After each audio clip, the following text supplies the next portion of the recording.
Quais são os indícios assim, que levaram vocês a fazer a reportagem? Tudo bem, Sandra? Obrigado pelo convite para estar aqui com vocês.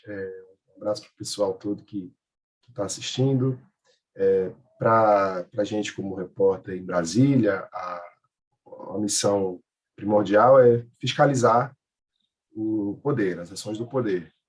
E, nesse sentido, venho fazendo um trabalho desde o ano de 2020, do segundo semestre, né? Curiosamente, depois que eu voltei lá do período Colômbia, mas na busca de tentar entender como que os interesses do poder estão se acomodando aqui em Brasília. Um deles é a aliança entre a classe política fisiológica do Congresso, tem um grupo de partidos conhecidos como Centrão, e o governo Jair Bolsonaro, que é um governo que não tem um diálogo político muito estabelecido na parte da ideologia, dos interesses com esse grupo. O que os une é o que o Estado pode oferecer, que é poder político, que é verbas, cargos públicos. Então, a reportagem do MEC, ela vem, de certa forma, como parte da sequência de um trabalho que é de tentar focar a troca de favores mesmo, né? A maneira como é negociado o apoio político entre o executivo e o centrão. Por quê? Porque eu resolvi olhar na questão orçamentária, né, os repasses orçamentários para a área da educação, do Fundo Nacional do Desenvolvimento da Educação, que tem como presidente um ex-chefe de gabinete do ministro da Casa Civil, Ciro Nogueira. Ciro Nogueira, que é também presidente nacional do Partido Progressista, está licenciado momentaneamente. Então, curiosamente, antes de surgirem os pastores, o ministro estava focando na questão de como o dinheiro estava sendo usado no MEC. E aí que surgiu, ao longo de conversas, porque a gente tem que buscar fontes, documentos, e surgiu, ao longo de conversas, a informação dessa suspeita de que estava havendo pedidos de propina para a liberação de verbas por parte desses pastores. E então foi um trabalho que, durante algumas semanas, a equipe de reportagem do Estadão em Brasília, eu estava presente. A partir dessa informação que eu tive, a gente se juntou e conseguiu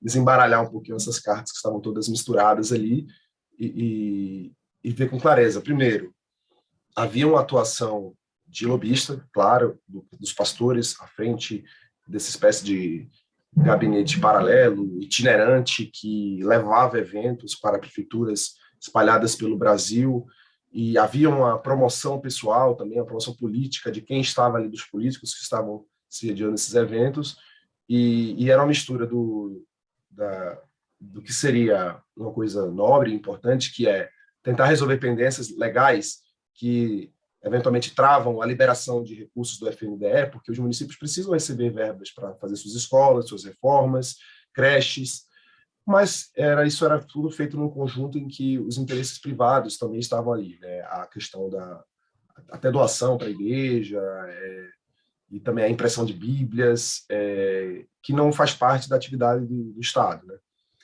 A partir das informações que a gente conseguiu colher, os pastores foram identificados, né, e a gente pôde mostrar que existia uma ligação entre o Gilmar Santos e Ailton Moura, e eles estavam o tempo inteiro tentando ali gravitando em torno do ministro, Milton Ribeiro, e com um acesso privilegiado que possivelmente muitos servidores de carreira com décadas no órgão não teriam, né, no órgão da educação nacional. Mas também, além do caso dos pastores, também tem uma outra parte que eu creio que continua sendo investigada pela polícia, que é a questão envolvendo as diretorias do FNDE ocupadas pelo Central. Isso é importante dizer, porque não foi um caso excepcional. A gente imagina que havia mais problemas ali para ser investigados. Certo.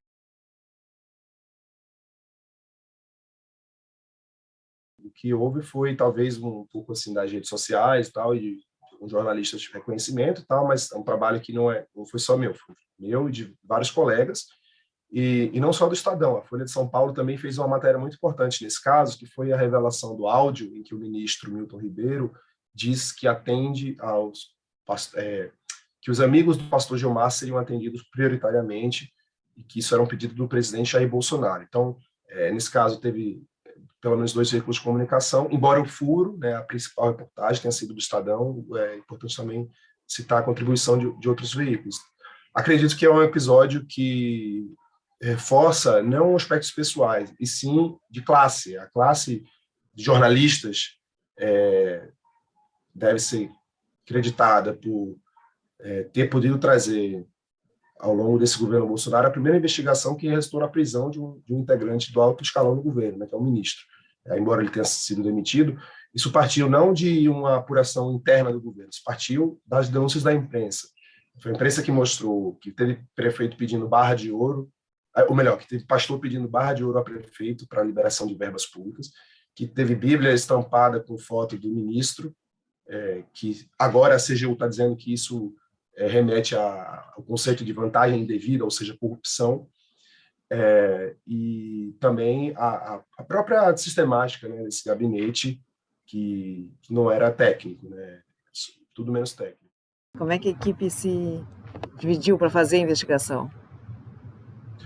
No Estadão, a gente se dividiu porque havia muito material para checar, para apurar, tinha muitos vídeos para assistirmos, né, a gente tentou buscar tudo que havia nas redes sociais a respeito desses pastores, né, e a respeito dos eventos que o MEC fazia. Então, assim, tinha às vezes vídeos de mais de 2 horas de duração desses eventos integralmente transmitidos pelo Facebook em alguma prefeitura, como Salinópolis, lá no estado do Pará, e também buscar material produzido por emissoras de televisão locais, e a gente conseguiu alguns materiais também.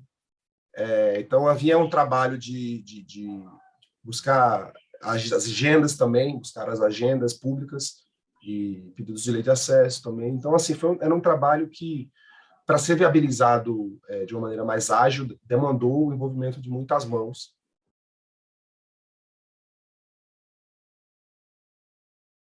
A primeira vez que soube que havia um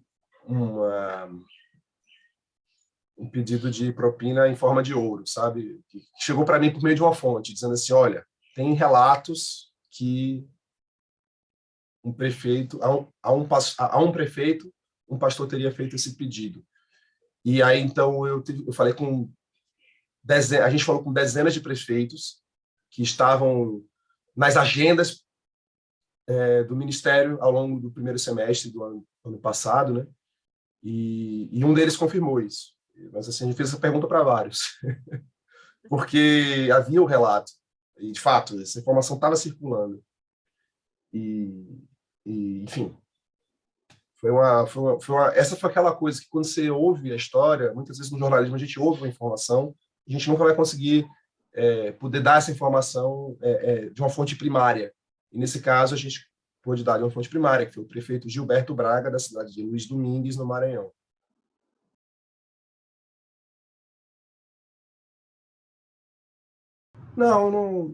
Não tinha pensado muito nisso, não, mas o fato de que ele pediu demissão já foi significativo o bastante da importância do trabalho produzido.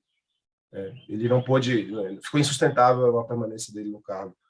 Mas quanto à prisão e tal, isso aí já é parte da investigação da polícia, né, que tem os meios para colher as provas que o jornalismo não tem como colher, né? Tem coisas que movimentações bancárias, ligações telefônicas, são coisas que é o papel da polícia, né?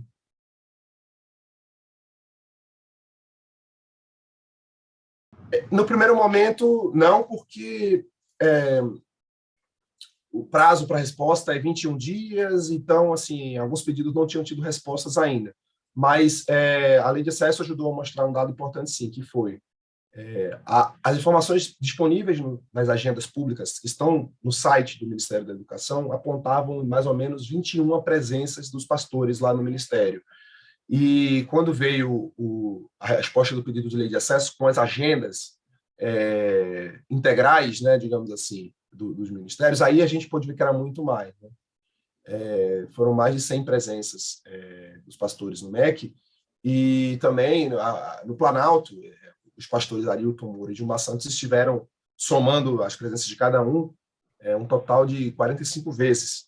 E isso também lança atenção para um outro fato que ainda precisa ser melhor esclarecido nas investigações, né? A conexão entre eles e o próprio presidente Jair Bolsonaro.